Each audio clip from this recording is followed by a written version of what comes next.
मूकं करोति वाचालं पंगुं लंघयते गिरिं यत्कृपातमहं वन्दे परमानन्दमाधवम्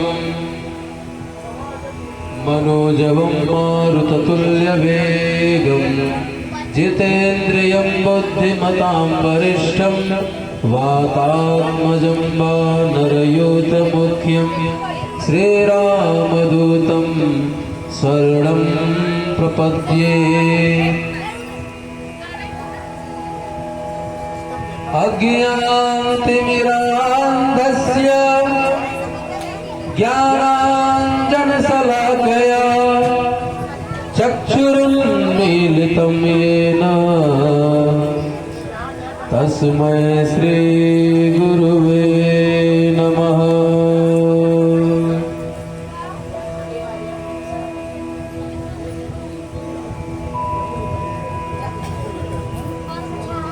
जय जय श्री राधारमण, जय जय नवल किशोर, जय गोपी चित चोर प्रभु, जय जय माखन चोर। प्रेम से बोले गणपति गजानन भगवान की जय, कृष्ण कन्हैया लाल की, श्रीमद् भागवत महापुराण की।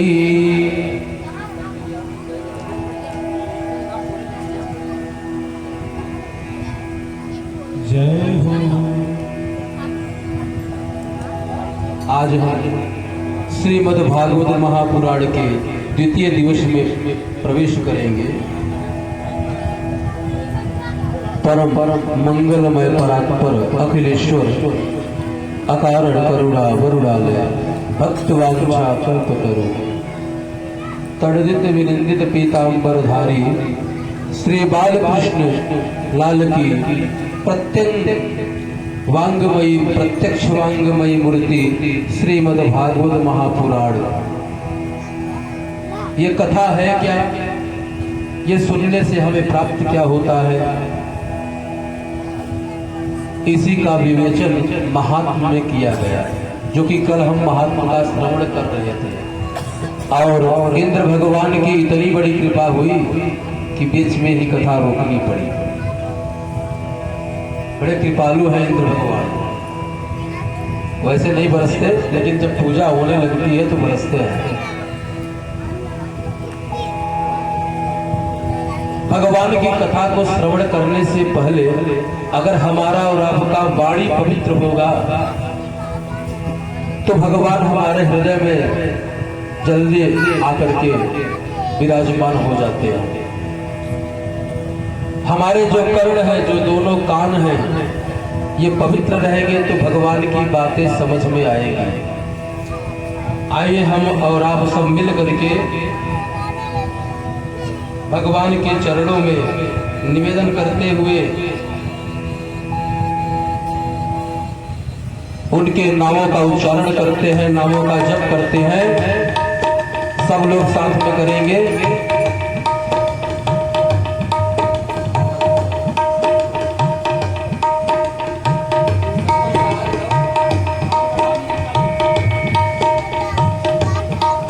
श्री राधे कृष्ण गोविंद गोपाल राधे माधवा, राधे कृष्ण गोविंद गोपाल राधे माधवा, राधे कृष्ण गोविंद गोपाल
भगवान की बड़ी महती कृपा जब होती है तब हमको यह श्रीमद् भागवत महापुराण की कथा श्रवण करने का सुअवसर प्राप्त होता है।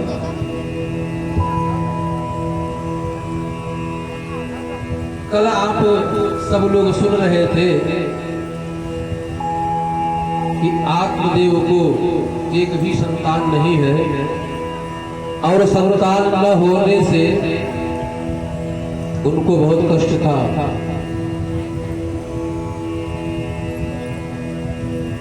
जंगल में जाते हैं अपना प्राणांत करने के लिए, लेकिन भगवान की कृपा एक संत से भेंट हो जाती है और संत भगवान बड़ी कृपा करके एक फल देते हैं। वह फल ला करके धुंधली को दे देते हैं। उनकी पत्नी का नाम धुंधली है। समय व्यतीत हुआ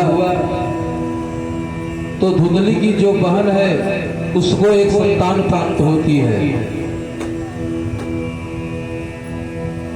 और जो फल संत ने दिया था वो फल धुंधली ने गाय को खिला दिया। उनके यहाँ एक गाय भी थी ना जो बांझ रहती थी।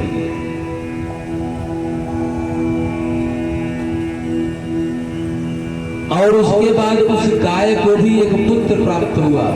पुत्र का जो शरीर है पूरा मनुष्य की तरह था, केवल जो दोनों कान थे वो गाय की तरह थे, इसलिए उनका नाम पड़ा गोकर्ण। बोले गोकर्ण महाराज की हो। गोकर्ण महाज्ञानी धुंधकारी महाफलः। गोकर्ण जो है बहुत बड़े ज्ञानी हुए। गोकर्ण जी जिस मार्ग से चले जाते लोग अपने सर को झुका करके प्रणाम करते। उनके चरणों की रज को लेने के लिए कुछ समय तक खड़े रहते। जब हटेंगे तो इनके चरणों की रज को हम उठाकर अपने मस्तक पर लगाएंगे। इतने सरल स्वभाव के थे गोकर्ण जी, परम ज्ञानी थे। और दूसरा हुआ धुंधकारी। जब नाम रखने की बात आई तो धुंधली ने कहा, देखिए ये जो गाय का पुत्र हुआ है इसका नाम तो आपने गोकर्ण रख दिया, लेकिन ये जो मेरा पुत्र है ना इसका नाम मैं रखूंगी। अरे 9 महीने तक जो पीड़ा होती है महाराज वो मैं ही जानती हूँ, आपको क्या पता। एक का नाम रखा ना आपने, इसलिए दूसरे का नाम हम रखेंगे। आत्मदेव महाराज सरल स्वभाव के सीधे साधे पंडित जी थे, चुप हो गए। और धुंधली ने कहा कि मेरा नाम धुंधली, मेरे पुत्र का नाम धुंधकारी होगा। ये जब से अपने से नाम रखने का विधान शुरू हुआ है तब से ऐसे ही नाम रखे जाते हैं। पहले नामकरण संस्कार की जो व्यवस्था शास्त्रों में थी वो हमारे यहाँ के जो कुल पुरोहित जी होते हैं उनको ही नामकरण करने का अधिकार था। भगवान राम जी का नाम उनके कुल पुरोहित वशिष्ठ जी ने रखा था। पहली बार राम का नाम वशिष्ठ जी ने लिया था। भगवान कृष्ण का नाम वसुदेव के कुल गुरु गर्ग महाराज जी ने रखा था, गर्गाचार्य महाराज। तो पहले का विधान था कि हम ब्राह्मणों को बुला करके नामकरण संस्कार करते थे। 16 संस्कार हमारे यहाँ बताए गए। अभी केवल 2 ही बचे हैं, बाकी सब गायब हो गए। ब्राह्मणों में भी थोड़ा बहुत और है, यज्ञ को भी संस्कार आदि, लेकिन आजकल मैं देखता हूँ विंध्याचल में कर लेते हैं, इसका भी लोप हो गया।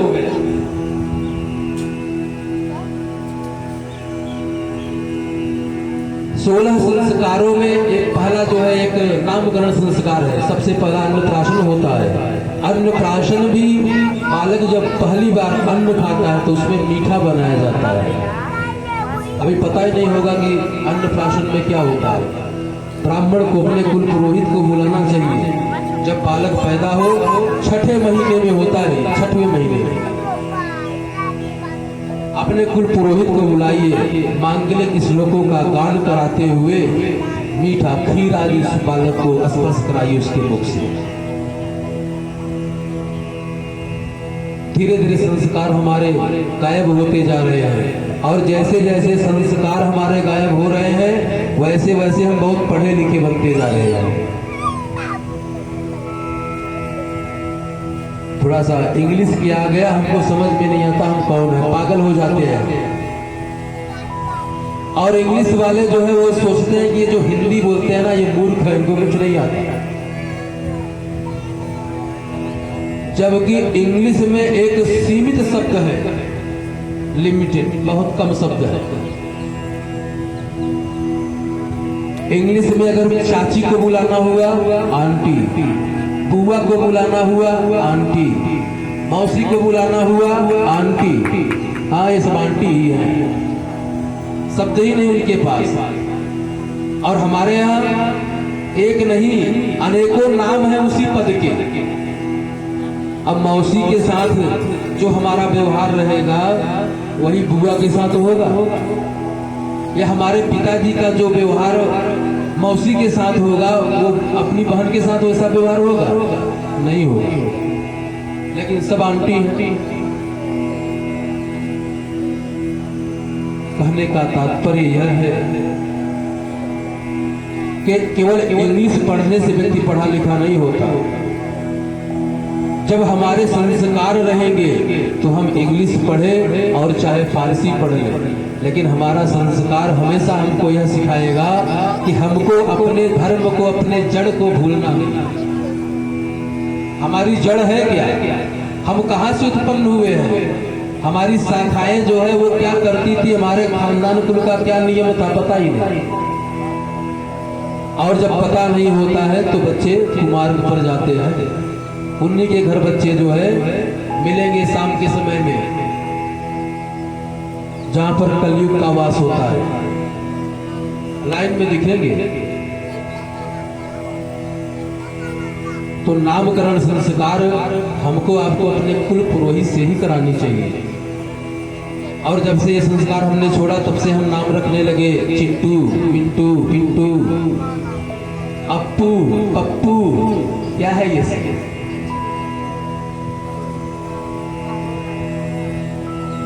अभी अब फैशन बढ़ गया तो और पता नहीं क्या क्या नाम आने लगा। अब नाम संस्कार कौन करता है? बोले गूगल बाबा। पंडित जी आपने जो नाम बताया था र अक्षर से, तो मैंने आपने बताया था ना राम रख लेना, मुझे थोड़ा कम, ये पुराना ओल्ड हो गया, मुझे कुछ नया चाहिए। तो नया कहाँ से मिलेगा? गूगल बाबा सर्च करते हैं, र अक्षर पे जितने भी नाम है बताइए। और जब गूगल बाबा नामकरण संस्कार करेंगे तो क्या होगा? वो बालक संस्कारी होगा। वो बालक कहाँ मिलेगा? मदिरालय में। पहले देवालय का निर्माण हमारे हर गांवों में होता था। अभी तो मैं देखता हूँ कुआं देवालय आदि अगर अपने व्यवस्था में विघ्न उत्पन्न कर रहा है तो तुड़वा करके पटवा देते हैं लोग। तो संस्कार हमें अपना ध्यान रखना चाहिए। यहाँ धुंधली ने भी ऐसा ही किया, स्वयं नाम रख लिया। अब स्वयं नाम रखने से क्या होता है पूरी कथा में आपको पता चलेगा।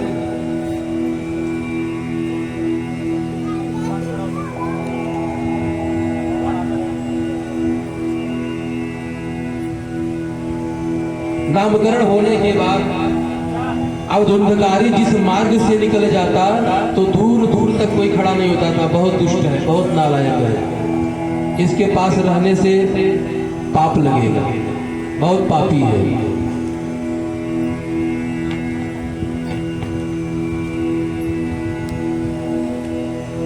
इतना दुराचारी था कि इसके समीप कोई जाता नहीं धुंधकारी के। आत्मदेव पुनः दुखी हुए। एक बार दुखी हुए थे कि पुत्र नहीं है, अब दुखी हुए कि मुझे पुत्र क्यों हो गया, और अगर पुत्र ऐसा होता है तो मुझे पुत्र नहीं चाहिए। देखिए, पुत्र, बेटा और क्या होता है, लड़का। लोग परिचय कराते हैं ना, महाराज जी ये मेरा पुत्र है, ये मेरा बेटा है, ये मेरा लड़का है। अब पुत्र कौन है? बोले पुंनाम नरका त्रायति पुत्र, जो पुम नामक नरक से पिता को तार दे वह पुत्र है। पिताजी ने कुछ दिया कि नहीं दिया?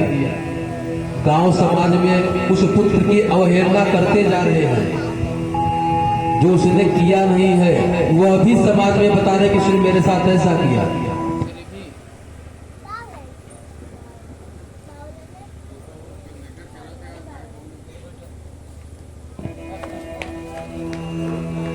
फिर भी वह पुत्र मौन होकर के अपने पिता के विपरीत एक शब्द न बोले, वह पुत्र होता है। पिताजी ऐसा नहीं है कि पिताजी अपराध नहीं करते। अरे भैया, अगर आपके पास 4 संतान है तो चारों बराबर है। एक को पिताजी सब कुछ देना चाहते हैं, 3 को सोचते हैं कि ये कहां से आ गया। आए तो आप ही से हैं। कहीं कहीं गलतियां माता और पिता से भी होती है।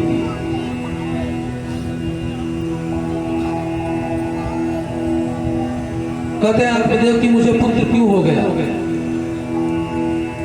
आते हैं गोकर्ण जी महाराज के पास और कहते हैं कि हे गोपुत्र, मैं बहुत दुखी हूं और मेरे दुख का जो कारण है वह और कोई नहीं, मेरा ही अपना पुत्र है। एक बार लोहे और सोने में आपस में बात हुई। लोहा कहता है, सोना लोहे से कहता है कि भैया तू जब पीटता है तो इतनी आवाज क्यों करता है? भाई, पीटने का काम हम दोनों का है। हमको भी पीटा जाता है, तुमको भी पीटा जाता है, लेकिन तू इतना आवाज करता है कि 10 गांव सुनता है कि कहीं लोहा पीटा जा रहा है। और हमको कोई पीटता है तो बगल वाला भी नहीं सुन पाता कि मैं भी पीटा जा रहा हूं। तो लोहे ने कहा कि भैया ऐसा है ना, जब अपनों से कोई पीटता है तो वही हल्ला मचाता है। अपनों से जब कोई पीटता है तो हल्ला मचाएगा।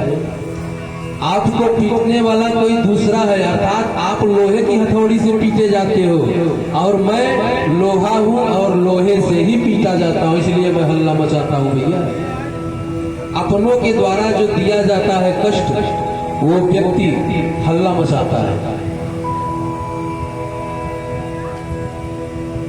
आत्मदेव कहते हैं कि क्या करूं, सोचता हूं कि जंगल में चला जाऊं। गोकर्ण जी ने कहा, पिताजी जंगल में जाने से ही अगर मंगल हो जाता तो सब जंगल में ही रहते। बोले फिर महाराज क्या करना चाहिए? तो कहते हैं, देहे श्रीमांसरुधिरे मभितिम त्यजत्वं जाया सुतादिसुसता ममतां विमुञ्च पश्यानिशं जगदिदं क्षणभङ्गनिष्ठं वैराग्यरागरसिको भवभक्तिनिष्ठः।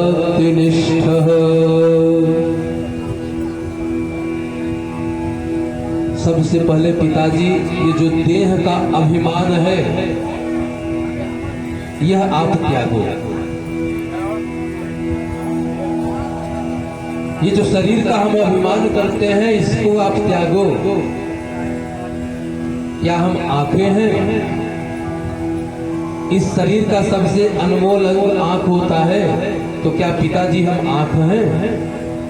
और अगर आंख है और आंख से ही दिखाई देता है तो अंधेरे में देखकर दिखाओ।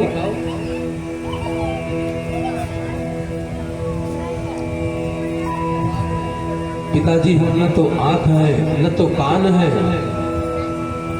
और ना ही जिह्वा है जिससे हमें टेस्ट पता चलता है, स्वाद का पता चलता है हमें।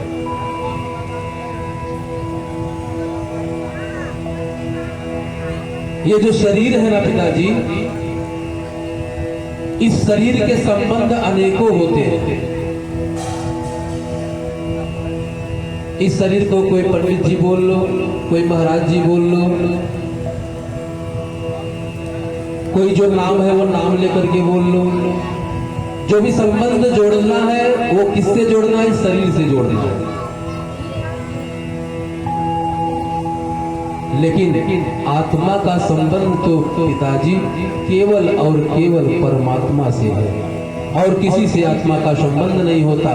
और ये जो आत्मा का संबंध परमात्मा से है, उन्हीं से जोड़ने का प्रयास हमें करना चाहिए, और यही हम नहीं करते। और जिस दिन हमारे मन में ये भाव आ जाए कि हम तो शरीर नहीं आत्मा है, उसी दिन हमें प्रभु प्राप्त हो जाएंगे। लेकिन हमको तो अहंकार यही रहता है कि शरीर हमारा है, तो परफ्यूम मारते हैं, हाँ, सुंदर सुंदर पाउडर मारेंगे। जो काले हैं वो बेचारे को पाउडर और प्लास्टर की तरह रगड़ते हैं, हम भी गोरे हो जाएं। जो थोड़े गोरे हैं वो सीना चौड़ा करके चलते हैं, हम तो गोरे हैं भैया। तो बोले ये सब जो है शरीर का श्रृंगार है महाराज। जिस दिन पिताजी हमें ये भान हो जाए कि हम कौन है, तो इसका भान कैसे होगा? बोले गोकर्ण पुत्र गोपुत्र बताओ ना। बोले कि इसका भान तब होगा जब आप एकांत में बैठो और कमरे को बंद कर लो। 45 मिनट तक आप यह विचार करो कि कोहम, मैं कौन हूं और मैं यहाँ पर किस लिए आया हूं। हमारा यहाँ आने का जो औचित्य है वो क्या हम खाने के लिए आए हैं, सोने के लिए आए हैं, किस लिए आए हैं? जब आप 45 मिनट तक एक कमरे में एकांत में बैठ कर के चिंतन करोगे तो अंदर से आवाज आएगी कि आप किस लिए यहाँ पर आए हो।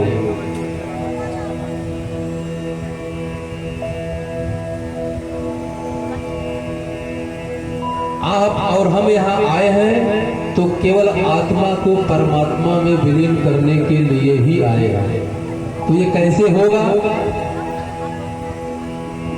बोले ये जंगल में जाने से पिताजी नहीं होगा। ये कैसे होगा? ये तब होगा जब हम एकांत में भगवान का चिंतन करें। उपसमीपे असनम उपासनम, भगवान की जब हम उपासना करेंगे तो धीरे धीरे करके हमारा मन उनके चरणों में लगेगा, और धीरे धीरे जब उनके चरणों में हमारा मन लगना शुरू होगा तो हमारे हृदय में भक्ति का प्रादुर्भाव, भक्ति का प्राकट्य होगा। और जब भक्ति महारानी आ जाएंगी हृदय में तो वो भगवान से हमें मिला देंगी। हे पिताजी, यहाँ से जो भी जाता है सब अकेले ही जाते हैं, किसी के साथ कोई नहीं जाता। चल रे हंसा अमर लोक को, यहाँ कोई नहीं तेरा है। जग वालों का हुआ अंधेरा, अपना हुआ सवेरा है। कथा में आगे आएगी, प्राचीन वरी नाम के राजा आए, सूर्यवंश में उत्पन्न हुए थे। इतने प्रतापी राजा थे, उन्होंने देखा कि जब रात्रि होती है तो सब सो जाते हैं, तो मैं कुछ ऐसा करूं कि कोई सोए ही ना, क्योंकि रात में कोई कुछ करता नहीं, दिन में सब अपने कामों में लगे रहते हैं। और रात होती है कब? जब भगवान सूर्य का अस्त हो जाता है, सूर्यास्त।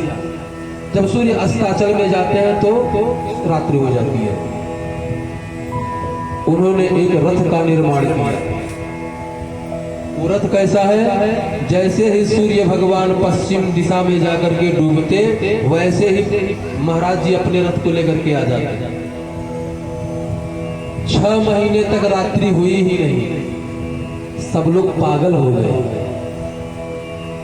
ब्रह्मा जी ने आके समझाया, बेटा ये जो हमने दिन और रात्रि बनाई है ना, आपको लगता है कि सो रहे होंगे लोग, लेकिन गृहस्थ के लोग सोते हैं रात्रि में, और जो संत आदि है ना वो रात्रि में ही तो जब तब करते हैं एकांत में बैठकर भगवान का। जग वालों का हुआ सवेरा, अपना हुआ अंधेरा है। कह रहे हैं कि जो सुबह होती है ना, ये संतों के लिए रात्रि के समान होती है, और जो रात्रि है उसी में तो निर्मल भाव से हम भगवान को भज पाते हैं।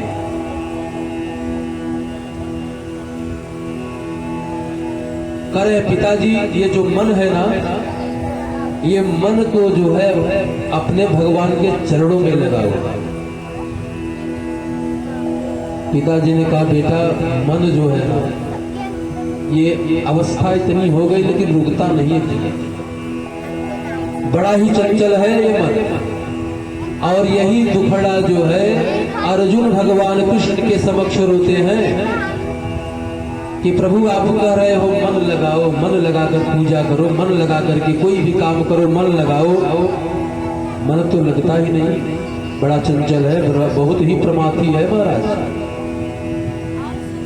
मनः एव मनुष्याणां कारणं बंध मोक्षयो बद्धन्ते विषयासक्तं न बद्धं निर्विषयं मनः।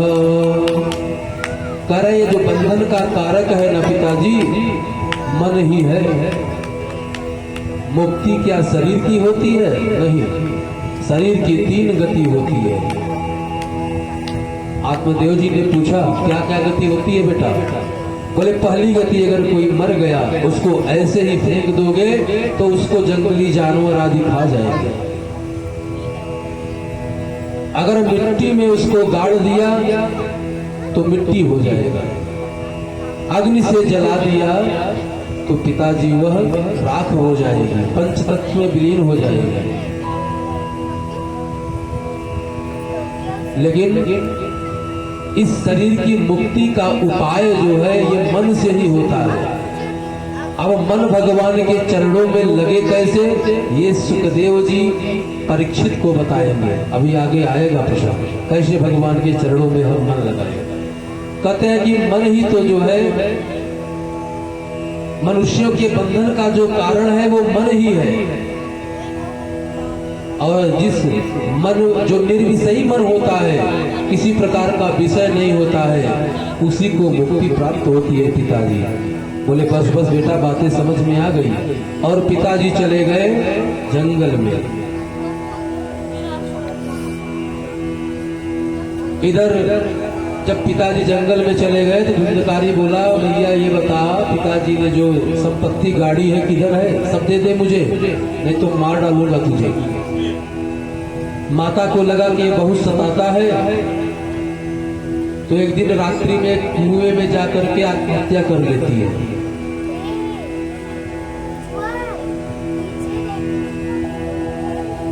अब यहाँ गोकर्ण जी को लगा कि अगर मैं भी रहा तो ये मुझे भी मार देगा। तो जो दुष्ट लोग होते हैं उनसे पूछ कर अगर आप कोई कार्य करोगे तो बड़े प्रसन्न हो जाते हैं। भैया नहीं, मुझसे इन्होंने पूछ करके ही मुझसे विचार विमर्श किया तब यह काम कर रहे हैं। उन्हें बड़ी प्रसन्नता होती है, मुझसे विचार लिया। तो आकर के धुंधकारी से गोकर्ण जी कहते हैं कि भैया सोचता हूं कि तीर्थ कराओ, क्या विचार है आपके? बोले नहीं नहीं ठीक है, जाओ कर लो कर लो। अब ये चले गए तीर्थ पे और ये रहने लगा अकेले। एक दिन 5 गणिकाओं को लेकर के आया अपने घर पे, सुंदर स्त्रियों को 5 लेकर के आया। और प्रवृत्ति ऐसी हो गई, घर में कुछ बचा नहीं तो चोरी करने लगा। एक दिन राजा के राजकोष से धन लाया और इतना धन लाया था कि जो 5 गणिकाएं थी उन्होंने कहा कि जिस दिन राजा को पता चला कि ये जो धन है ये धुंधकारी लेकर गया है तो इसके साथ साथ हमको भी फांसी हो जाएगी। तो बोली बहन क्या करना चाहिए? बोली बहन एक ही उपाय है। बोली क्या? बोले कि तप्तंगार समूहांश्च तन्मुखे वितिक्षुपु अग्नि ज्वालति दुःखेन व्याकुलो निधनं गतः। तप्तंगार, जलते हुए कोयले को लिया, अंगार को लिया, जलता हुआ अंगार,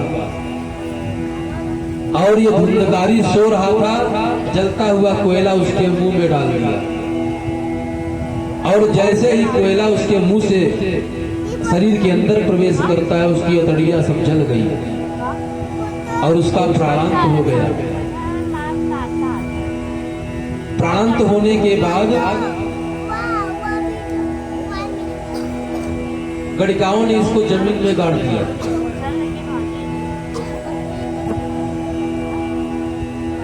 जमीन में जब गाड़ दिया और वो लोग चली गई। अब ये नंबर 1 का प्रेत बना। ये साधारण नींबू लौंग जायफल देने वाले ओझा की बस की बात नहीं थी, इतना भयंकर प्रेत बना है। अपने यहाँ गांव में तो आजकल कोई थोड़ा सा बीमार हो जाए तो पहले नींबू वाले को ही बुलाते हैं, अरे महाराज देखा था।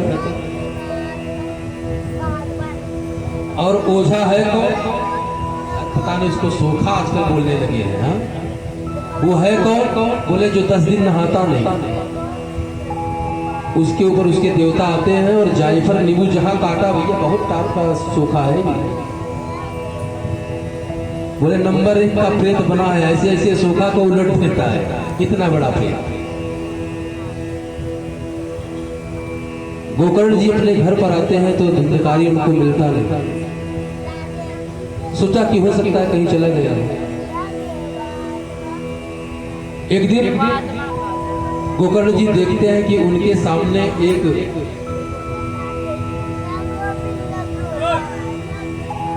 गाय का बच्चा आता है। देखते देखते वह पशु का स्वरूप बना लेता है, भयंकर भयंकर दिव्य स्वरूप बनाता है। ये सब देख करके डर जाते हैं गोकर्ण जी और पूछते हैं कस्वम, कौन हुआ? और महाराज डरा क्यों रहे हो, हमने आपका क्या लिया है? तो वो बोल नहीं पा रहा है, क्योंकि जिनकी और दैहिक क्रिया नहीं होती, 13 दिन के अंदर का कार्य नहीं होता, वो बोल नहीं सकते, बोलने की शक्ति उनके पास नहीं होती। गोकर्ण जी ने जल लिया, सूर्य के शिष्य हैं भगवान सूर्य के, और हनुमान जी के गुरु भाई हैं। जल लेकर के जैसे ही छींटा दिया वैसे ही धुंधकारी बोल उठा, कहता है अहम भ्राता त्वदीयोऽस्मि धुंधकारिति नामतः स्वकीयो येनैव दोषेण ब्रह्मत्वं नाशितं मया।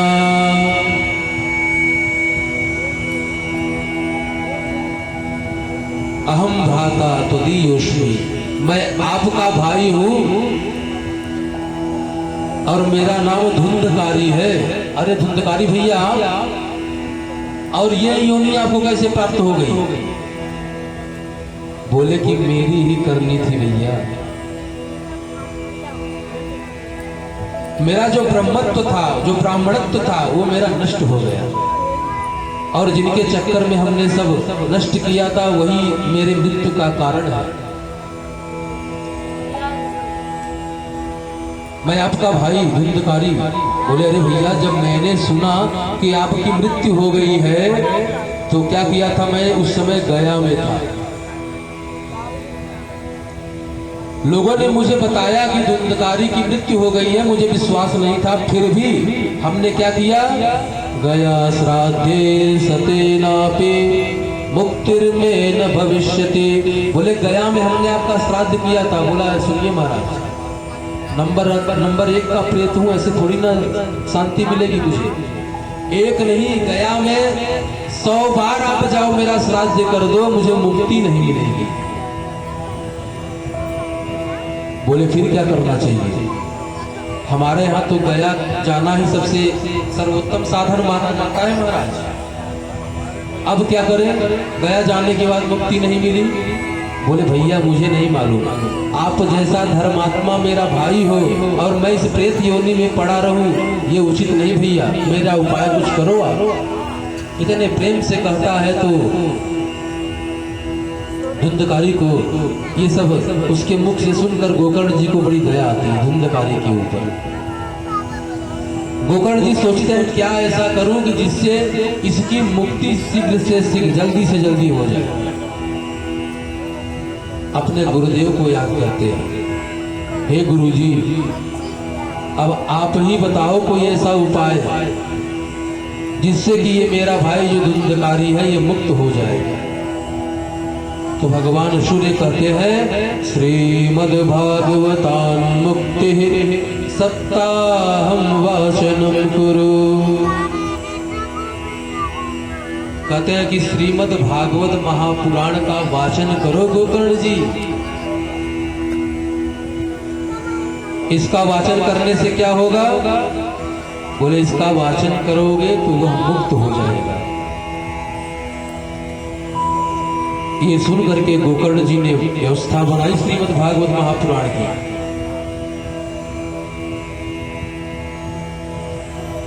अब गोकर्ण जी कथा करने के लिए तैयार हुए तो उनके यहां भी लोग आना प्रारंभ हुए। कोई ये सोच कर आ रहा है कि गोकर्ण जी पहली बार कथा कर रहे हैं, चलो देखता हूं कैसे बोलेंगे। कोई कहता है कि कथा वथा से मुझे मतलब नहीं, बढ़िया देखेंगे जिस ऐसे ही आएंगे, नंगे पैर आएंगे, हाँ, और बढ़िया चप्पल देखा जिसका पहन कर चले जाएंगे, बोलेंगे मेरा काम तो हो गया। इसलिए वो कथा में आते हैं। हाँ, कुछ लोग प्रसाद के लिए बहुत बढ़िया प्रसाद मिलता है, चलो चलो। कथा वथा से उनको कुछ लेना देना नहीं है, कथा में क्या हो रहा है, महाराज जी क्या बोल रहे हैं, कौन सुन रहा है, उससे मतलब नहीं। आए बैठ करके सुनने लगे। और जब कथा संपन्न हुई तो वही धुंधकारी दिव्य स्वरूप धारण करके गोकर्ण जी के सामने आकर प्रकट हो गया और कहता है धन्या भागवती वार्ता प्रेत पीड़ा विनाशिनी। धन्य है यह भागवती वार्ता, भगवान की कथा यह धन्य है जो मुझको प्रेत योनि से मुक्त कर दिया। और जैसे ही मुक्त हुआ वैसे ही विमान आता है उसके लिए। विमान क्या है? विगता मान विमान। इसका मतलब जो अपने अभिमान को त्याग दे उसी के लिए विमान आता है, सबके लिए नहीं आता। अब विमान आया और धुंधकारी उस पर बैठा। जैसे ही चलने के लिए तैयार हुए वो लोग, गोकर्ण जी ने कहा सुनो सुनो महाराज सुनो, किधर चले? बोले धुंधकारी ने कथा सुनी ना साहब, इसलिए इसको मुक्ति प्राप्त हो गई और ये तो जाएगा बैकुंठ, इधर रुकने वाला नहीं है। बोले धुंधकारी ने ही केवल कथा नहीं सुनी महाराज, बहवो श्रोतारो मम निर्मला, कई श्रोता यहाँ पर बैठे हुए हैं। और अगर भागवत की कथा सुनने से मुक्ति प्राप्त होती है महाराज, जितने हैं सबके लिए विमान आना चाहिए था। एक विमान क्यों आया, ये मेरा प्रश्न है। अगर आप भागवत कथा पुराण श्रवण मात्र करने से मुक्त कर देते हो तो एक विमान क्यों? विमान तो जितने हैं सबके लिए आना चाहिए। बोले विमान तो सबके लिए आता महाराज, लेकिन हुआ क्या? ये कथा सुनने में भी भेद हो गया। बोले ये क्या है? बोले सुनिए, श्रवणस्य विभेदेन फलवेदोत्र संस्थिता श्रवणं तु कृतं सर्वै न तथा मननं कृतं। बड़ी सुंदर बात कहते हैं। भगवान के जो पार्षद आए हैं वह कह रहे हैं कि श्रवणस्य विभेदेन, ये श्रवण में भेद हो गए, सुनने में भेद हुआ है महाराज। महाराज जी ने कथा तो वही सबको सुनाई, अर्थ वही था, लेकिन जो जिस भाव से सुन रहा था उसको वही वस्तु प्राप्त होगी। महाराज श्रवण तो सबने किया, सुना तो सबने, लेकिन न तथा मननम कृतम, मनन किसी ने नहीं किया। और जितने प्रेम से ये धुंधकारी सुन रहा था भगवान की कथा, इतने प्रेम से यहाँ जितने आए हैं किसी ने नहीं सुना। इसलिए इसके लिए विमान आया महाराज। गोकर्ण जी ने कहा, सुना आप लोगों ने? निर्मल भाव से बैठ करके भगवान की कथा को श्रवण करेंगे तो विमान सबके लिए आएगा। फिर दूसरी बार कथा कराई और भगवान की महती कृपा हुई, और इस बार जो है सबके लिए विमान आया। कह रहे हैं कि महाराज ये जो कथा है इसका मुहूर्त तिथि वार कुछ है क्या, कि ऐसे ही जब चाहे तब शुरू हो जाए? बोले नहीं, शुभ मुहूर्त अपने पुरोहित जी से पूछना चाहिए, ब्राह्मणों से पूछना चाहिए और तब शुरू करना चाहिए। लेकिन एक बात और है, भगवान की कथा जिस दिन से प्रारंभ हो जाए वही तो मुहूर्त है। वशिष्ठ जी कहते हैं, बेगे विलंब न करिय नृप, साज सबहि समाज, सुदिन सुमंगल जपहि तव, राम होई युवराज। सुमंगल सबसे मंगल दिन तो वही है प्रभु, जिस दिन प्रभु राम राजगद्दी पर बैठे, उससे बड़ा सुमंगल दिन, उससे अच्छा मुहूर्त और कुछ है ही नहीं। प्रभु को बैठाओ सबसे अच्छा मुहूर्त। तात्पर्य कहने का यह है कि किसी भी दिन कभी भी भगवान की कथा सुनी जा सकती है। जब आप सुनोगे, जितने मुहूर्त होते हैं, जितने नक्षत्र होते, सब आकर बैठकर भगवान की कथा को श्रवण करते हैं। बोलते हैं कि प्रभु सुने कैसे, नियम क्या है? कहते हैं कि नियम तो ये है कि निराहार, आहार नहीं लेना है, निराहार रह करके सुनना चाहिए। बोले हो गई कथा महाराज? कोई श्रोता मिलेगा नहीं, और आप कलयुग में बात कर रहे हो, निराहार रह करके कोई कथा सुन ले? आश्चर्य की बात है। बोले कि अगर नहीं चलता है तो पयः पान, पय मतलब दूध, और पय का मतलब पानी भी होता है। बोले कि पय पान करिए। अगर भगवान ने कृपा की है, गाय लग रही है आपके यहाँ तो दूध पिए। बोले गाय नहीं लग रही है प्रभु, तो बोले फिर पय पान करिए आप।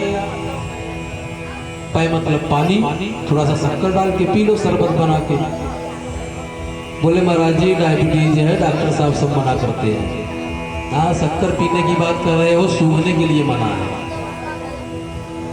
बोले तो घृतक पान, घी पी करके सुनो। बोले वजन बढ़ा जा रहा है, डॉक्टर साहब ने कहा है कि घी बंद कर दो, वजन कम हो जाएगा। डॉक्टर मना करते हैं घी महाराज। और कोई उपाय? कहते हैं फलाहारम, फल का आहार लेकर के सुनो, फल केवल खाओ बस।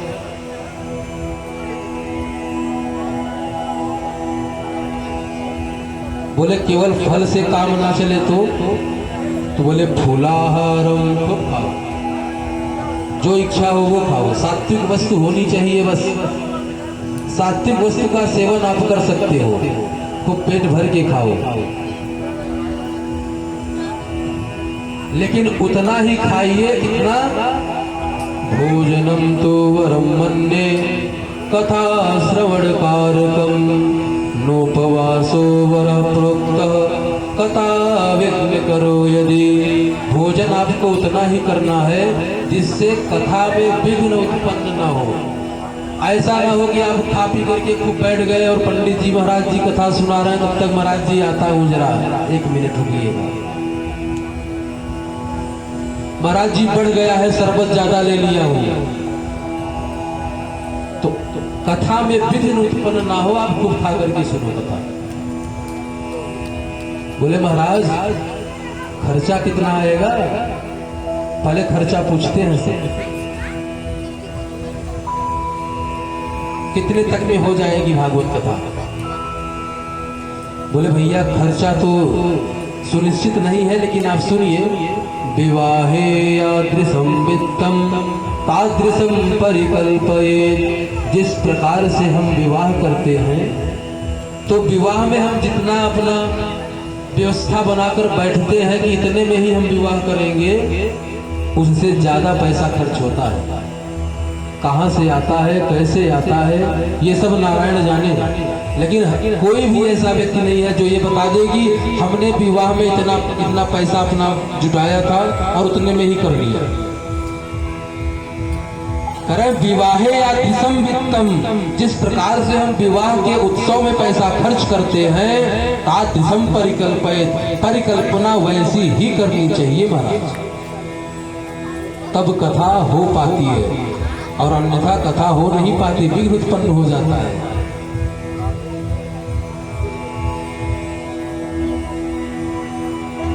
बोले वक्ता कैसा होना चाहिए, विरक्तो वैष्णवो विप्रो वेद शास्त्र विशुद्ध कृत। विरक्त हो, वैष्णव हो, विरक्त से भी हम कथा सुन सकते हैं। वैष्णव हो, गुरु दीक्षा ली हो, ऐसे गृहस्थ गुरु से भी हम कथा सुन सकते हैं। विप्र हो, ब्राह्मण हो, वेदों को जानने वाला हो, ऐसे कथा वक्ताओं से हम कथा श्रवण कर सकते हैं। दृष्टांत कुशलो धीरो, दृष्टांत देने में जो कुशल हो,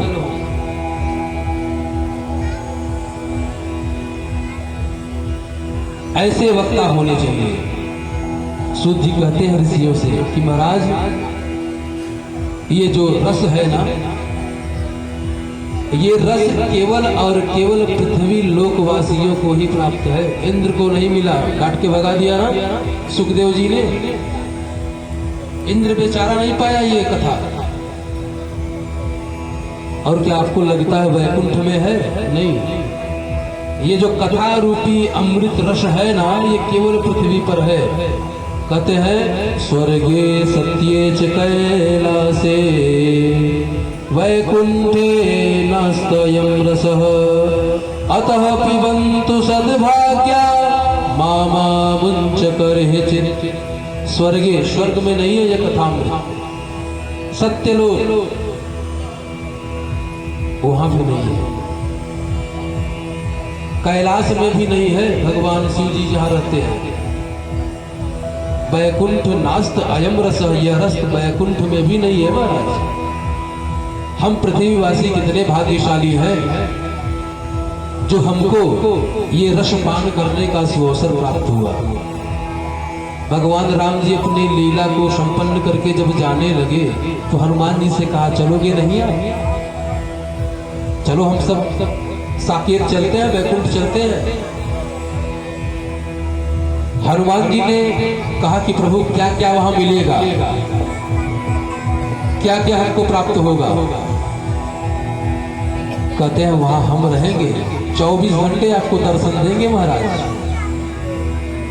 बोले आप तो मेरे साथ सदैव हो प्रभु, आप तो हमारे यहाँ पर हो, और क्या मिलेगा? बोले वहां कुछ मिलता बोलता नहीं, दर्शन मिलता रहता है, बस दर्शन का लाभ होगा। बोले ये कथा सुनने को मिलेगी क्या, जो आपकी कथा है, लीला है? बोले ये ऐसा कुछ नहीं है वहां पे। बोले जब ऐसा कुछ नहीं है महाराज, तो मेरा जाना कैंसर, मैं जाने वाला नहीं हूं, मैं तो इधर ही रहूंगा। इसीलिए संत जन कहते हैं ना कि जहां भी भगवान की चर्चा होती है, भगवान के नाम का जप आप शुरू करो, पूजा आप शुरू करो। हनुमान जी बिना बुलाए आते हैं, बुलाने की आवश्यकता नहीं, वो आ जाएंगे। एक देवता और है जो बिना निमंत्रण के चले आते हैं, उनका नाम है भैरव महाराज। ये दो देवता आकर के उस यज्ञ की रक्षा स्वयं से करने लगते हैं।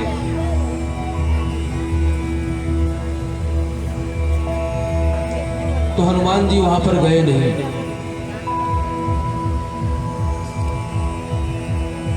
और उस जगह पे जहां ये कथा हो रही थी सुकताल में।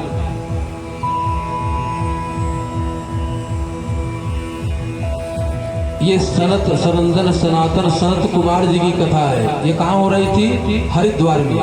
सुकताल में तो परीक्षित जी ने सुनी थी, हरिद्वार में कथा हो रही है। और वहां पर जैसे ही कथा संपन्न हुई तो क्या देखते हैं? प्रहलाद तालधारी तरलगति तया चोद्धव कांस्यधारी वीणाधारी सुररसे स्वर कुशलतया राग करतार्जुनो भूत इंद्रो वादे मृदंगम जय जय सुकरा कीर्तनी ते कुमारा यत्राग्रे भवभक्ता सरसरचनया व्यासपुत्रो बभूव।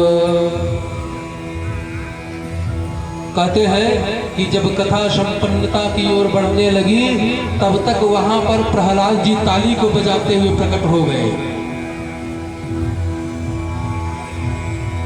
उद्धव जी ने देखा कि प्रहलाद जी ताली को बजाकर आ रहे हैं तो वो कांसा लेकर के बजाने लगे, जय जय जय जय करते हुए वो भी आ गए। वीणाधारी सुररसी करे कि वीणा को बजाते हुए कौन आए? नारद जी। अब देखा कि सब आ रहे हैं तो हम क्यों न जाए? वीणा को बजाते हुए नारद जी आ गए और स्वर में कुशलता प्राप्त करने वाले अर्जुन जी ने राग छेड़ दी मालकोश की। इंद्र ने देखा कि बड़ी सुंदर भगवान की कथा हो रही है तो इंद्र ने क्या किया? इंद्रो वादी मृदंगम, मृदंग जो है वह इंद्र बजाने लगा। जय जय सुकरा। और ये जो सनत सनंदन सनातन सनत कुमार है ये सब जय हो बलिहार जय जय जय जय ऐसे कहकर बोलना प्रारंभ कर दिए।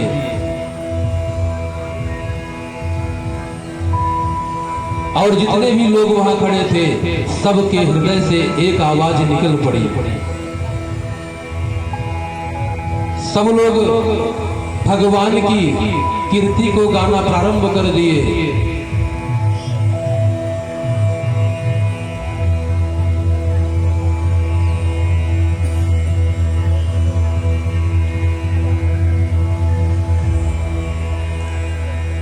सब लोग जो है भगवान के भजन को गाना प्रारंभ करते हैं।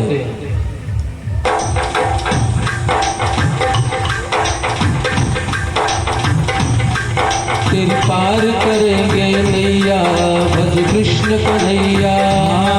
तेरी पार करेंगे नैया भज कृष्ण कन्हैया। तेरी पार करेंगे नैया भज कृष्ण कन्हैया। तेरी पार करेंगे नैया भज कृष्ण कन्हैया। तेरी पार करेंगे नैया भज कृष्ण कन्हैया। तेरी पार करेंगे नैया भज कृष्ण कन्हैया। जिस दिन भज गोपाल प्यारे, जिस दिन भज गोपाल प्यारे, जिस दिन भज गोपाल प्यारे, जिस दिन भज गोपाल प्यारे। मोर मुकुट पीतांबर धारे, मोर मुकुट पीतांबर धारे, मोर मुकुट पीतांबर धारे, मोर मुकुट पीतांबर धारे। अरे भक्तों के रखवैया भज कृष्ण कन्हैया। भक्तों के रखवैया भज कृष्ण कन्हैया। तेरी पार करेंगे नैया भज कृष्ण कन्हैया। तेरी पार करेंगे नैया भज कृष्ण। सब लोग बोलेंगे तेरी पार करेंगे नैया भज कृष्ण कन्हैया। तेरी पार करेंगे नैया भज कृष्ण कन्हैया।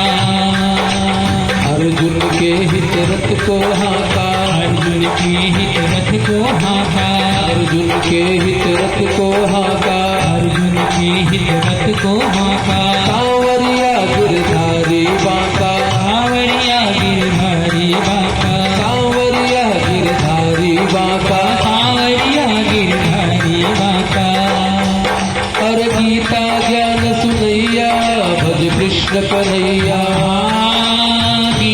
ज्ञान सुनैया भज कृष्ण कन्हैया तेरी पार करेंगे नैया भज कृष्ण कन्हैया तेरी पार करेंगे नैया भज कृष्ण कन्हैया। तालियों की सेवा करते हुए और अगर नहीं आता है तो दोहराइए और नहीं फिर भी आ रहा है तो केवल कृष्ण कृष्ण कहिए, उससे भी काम बन जाएगा। बाल बाल संग धेनु चराए बाल बाल संग धेनु चराए बाल बाल संग धेनु चरावे बाल बाल संग धेनु चराए लूट लूट कर माखन खावे लूट लूट जब माखन खाए लूट लूट कर माखन खावे लूट लूट सब माखन खाए। अरे आ गया माखन चुरैया भज कृष्ण कन्हैया भज कृष्ण कन्हैया तेरी पार करेंगे नैया भज कृष्ण कन्हैया तेरी पार करेंगे नैया भज कृष्ण कन्हैया। हरि बोल श्री राधे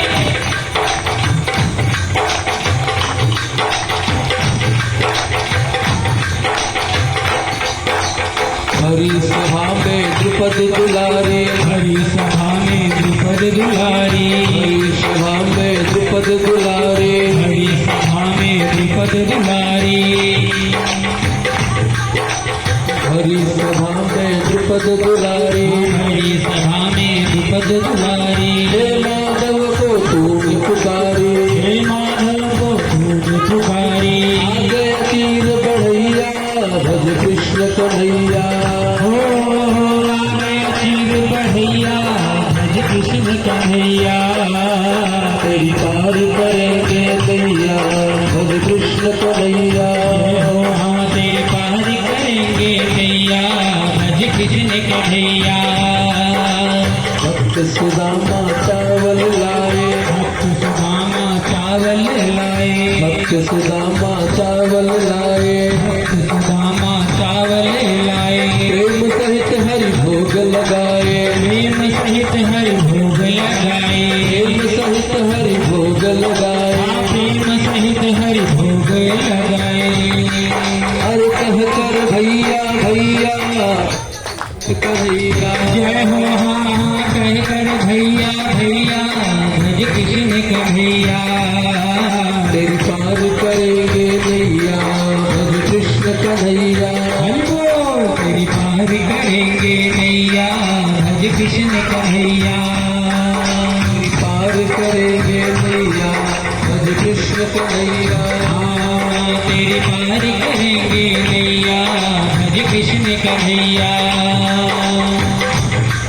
तेरी पार करेंगे नैया भज कृष्ण कन्हैया तेरी पार करेंगे नैया भज कृष्ण कन्हैया भज कृष्ण कन्हैया भज कृष्ण कन्हैया भज कृष्ण कन्हैया भज कृष्ण कन्हैया। बोले कृष्ण कन्हैया लाल की जय हो श्रीमद् भागवत महापुराण की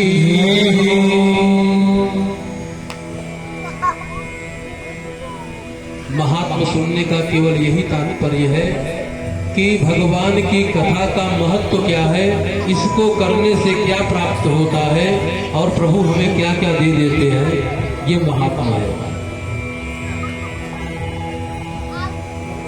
अब व्यास जी आगे इस रचना में लिखते हैं, पहला श्लोक अभी आया। श्रीमद् भागवत महापुराण में पहला शब्द, पहले श्लोक का पहला शब्द है ज, और अंतिम श्लोक का अंतिम शब्द है म। इसका मतलब क्या है? इसका तात्पर्य यह है कि ज का मतलब है पहले व्यक्ति जन्म लेता है, और जन्म लेने के बाद श्रीमद् भागवत महापुराण का जो धर्म है, इसका निर्वाह करते हुए जब व्यक्ति की मृत्यु होती है तो उसको उत्तम गति प्राप्त होती है। इसलिए व्यास जी महाराज ने पहला शब्द ज मतलब क्या है? बीज है। तो कहते हैं पहले श्लोक में व्यास जी महाराज 3 श्लोकों के द्वारा स्तुति गाई है देवताओं की। पहला श्लोक है जन्माद्यस्यतोऽन्वयादितरतस्य चार्तेषु विज्ञः स्वराट् तेने ब्रह्महृदायादिकवये मुह्यन्ति यत् सूरयः तेजो वारिमृदां यथा विनिमयो यत्र त्रिसर्गो मृषा धाम्ना स्वेन सदा निरस्तकुहकं सत्यं परं धीमहि।